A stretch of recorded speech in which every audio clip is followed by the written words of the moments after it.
dua dua kelas toh ya. A dan B loh.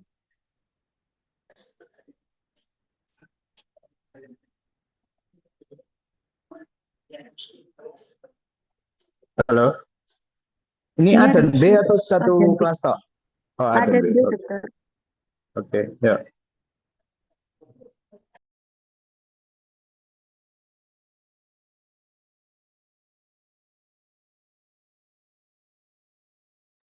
Oke, kurang yang ini ya, non STEMI ya, yang pengobatan terakhir ya. Yuk, selat. Lanjut, lanjut, lanjut.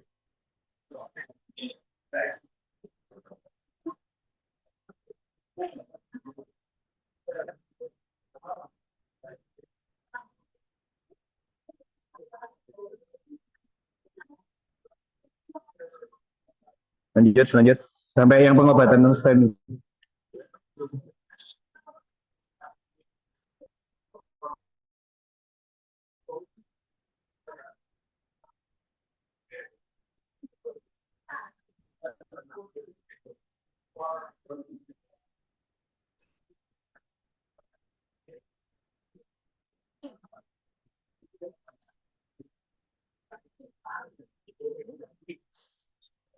Oke, next, next,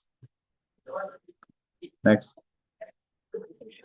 Yuk, next. Sampai sampai non STEMI. Next.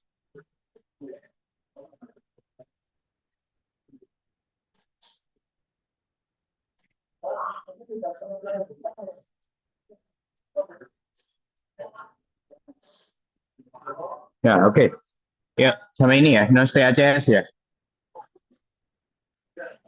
Oke. Jadi non THCS itu tata laksanaan, ingat kemarin ya, kita ulangi sedikit ya.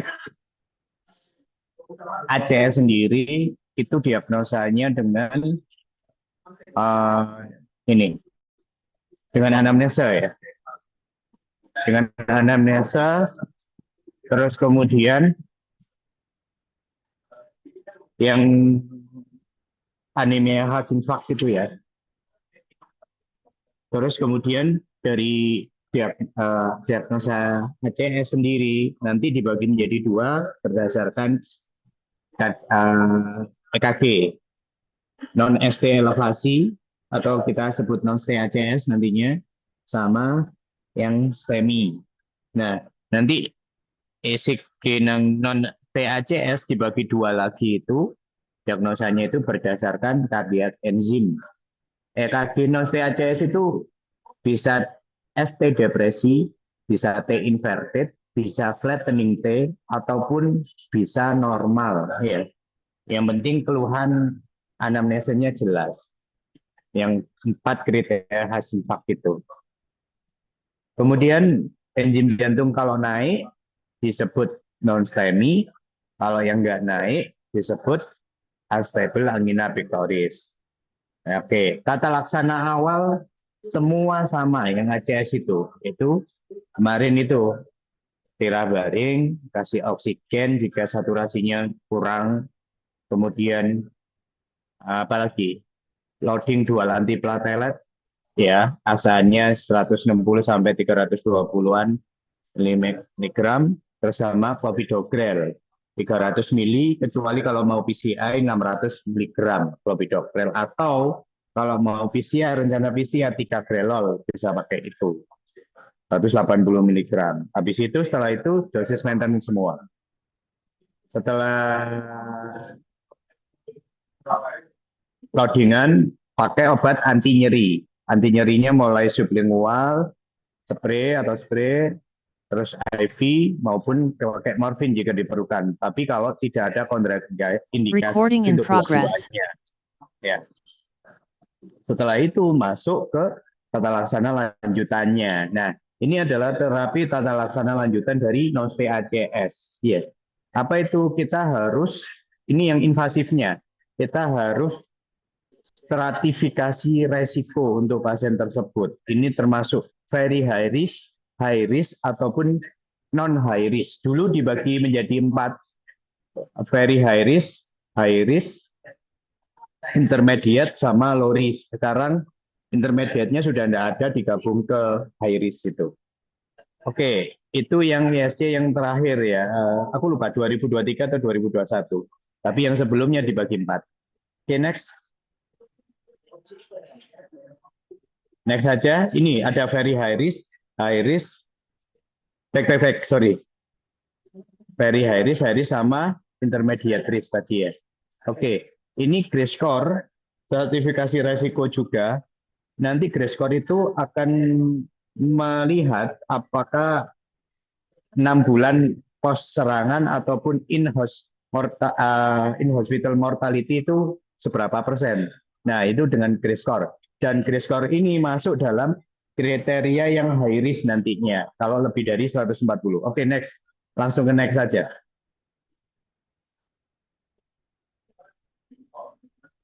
Oh, next. Ada enggak? Next. Oh, enggak ada. Oke, back. Yang algoritma tadi. Oke, bisa diperbesar. Yang very high risk dulu. Biar bisa baca semua. Jadi, very high risk itu ada beberapa kriteria. Kalau masuk dari salah satu itu, maka kita sudah sebut dengan very high risk. Apa itu? Yang pertama, hemodinamik instability. Jadi hemodinamiknya tidak stabil, pasiennya jatuh dalam keadaan shock. Yang kedua adalah dia chest pain, walaupun chest pain yang berulang dan bertambah berat, walaupun sudah mendapatkan pengobatan yang sudah optimal, dual antiplatelet, terus anti nyeri, sudah masuk semua, tapi dia masih chest pain hebat. Kemudian yang ketiga adalah gagal jantung akut. Jadi orangnya sesek tiba-tiba atau memberat ya, yang merupakan itu tanda-tanda sekunder dari adanya serangan itu sendiri. Ya. Kemudian aritmia yang mengancam jiwa. Jadi aritmia yang mengancam jiwa itu banyak ya, VT-VF, terus kemudian cardiac arrest, ataupun yang itu baik cepat maupun lambat. Kayak lambat itu misalkan total AV block, ya itu very high risk aritmia. Maka harus segera dilakukan kateterisasi jantung. Itu menunjukkan bahwa ini resiko tinggi pasien tersebut. Ataukah mechanical komplikasi itu kayak apa? Kayak misalkan dia ruptur dari korda tendinea itu yang menyokong untuk katup ya. Nah, itu terjadi ruptur akibat kekurangan iskemia yang akut, infak terjadi di situ, akhirnya terjadi ruptur. Nah, klapnya akhirnya terjadi regurgitasi yang tiba-tiba, misalkan regurgitasi mitral atau regurgitasi apapun gitu ya. Nah, yang sebelumnya nggak ada. Nah, itu salah satu mechanical komplikasi. Atau yang perdarahan yang memperdarahi yang paling sering berikutnya adalah septal ruptur dari ventricle. Jadi ventricle itu kan ada yang memperdarahi ke arah sana. Nah, karena ada total oklusi misalkan atau iskemia yang sangat berat secara tiba-tiba sehingga ada aliran darah yang memperdarahi biasanya ke septalnya itu, kemudian akhirnya nggak mendaratan, akhirnya jadi infak di situ, bisa terjadi ruptur akhirnya terjadi ruptur dari intraventrikularnya, septal intraventrikular itu bisa kayak PSD nantinya jadinya. Terus kemudian recurrent dynamic ECG changes suggestive ischemia. Maksudnya adalah misalkan adanya ST depresi yang makin lama makin dalam dengan keluhan nyeri dada yang hebat. Nah, itu kan sejalan ya berarti ya. Nah, itu kalau ada salah satu dari ini maka termasuk very high risk. Kalau very high risk kapan dilakukan kateterisasi jantungnya? Sesegera. Itu tulisannya di bawah itu immediate invasive. Jadi sesegera mungkin ya. Kemudian berikutnya adalah high risk. High risk itu confirm non-STEMI berdasarkan SCG sama laboratorium. Berarti apa ini? Kalau non-STEMI apa artinya? Confirm non-STEMI. Ada yang bisa menjawab?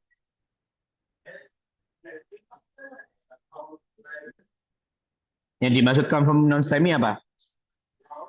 Halo? Suaraku jelas ya?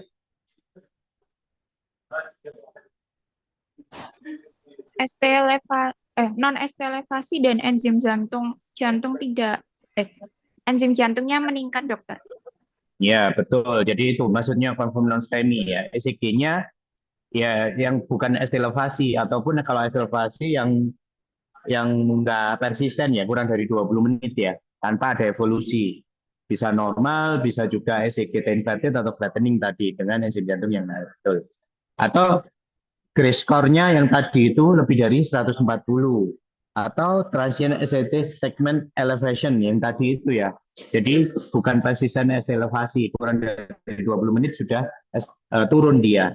Ataupun yang berikutnya adalah dynamic ST changes atau T wave, tapi tidak berhubungan dengan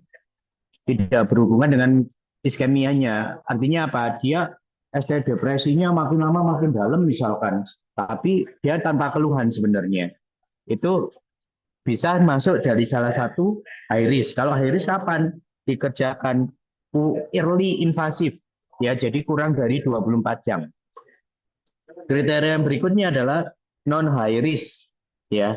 Non high risk itu tidak masuk dari salah satu itu. Misalkan dia nyeri dada, memang kriteria Hashim-Fah, ECG-nya yang selain non elevasi ya. Pokoknya yang selain elevasi. Jadi non CACS ECG-nya itu, kemudian enzim jantungnya nggak naik, terus nggak ada salah satu kriteria yang di atas, maka kita masuk itu non high risk. Kapan kita lakukan strategi invasifnya atau kateterisasi jantungnya? Dia non invasif strategi dulu. Jadi dicari tahu dulu benar-benar memang ini enggak. Makanya yang selektif ya. Kalau misalkan non invasifnya kayak treadmill test, kemudian positif ya CT scan koronernya ternyata dia ada penyempitan lebih dari 70%.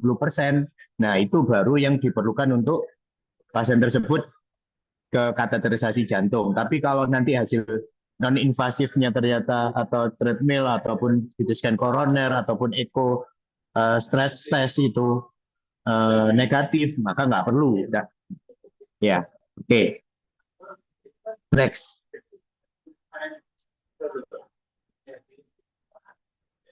Next. Ya, ini untuk menentukan tadi kapan dilakukan kateterisasi jantung. Jadi kalau THCS itu bukan obat-obatan toh ya, tapi ada tempat untuk kateterisasi jantung. Kapan? Nah itu dia masuk yang mana? Very high risk atau high risk ataupun non high risk. Next. Ini yang Grace score-nya. Nanti bisa dipelajari sendiri. Pengobatan tata laksana awal kan sama ya. Dual antiplatelet ya, yang tadi itu yang saya sebutin. Terus ini lanjutannya asal CPK dilanjut. Maintenance-nya 1x1. DAP ya, apa itu namanya ADP, sorry. ADP, adenosine fosfat itu atau P2Y12 itu bisa CPG, bisa ticagrelol, bisa fasugrel ya. Itu pilihan-pilihannya. Ya, next.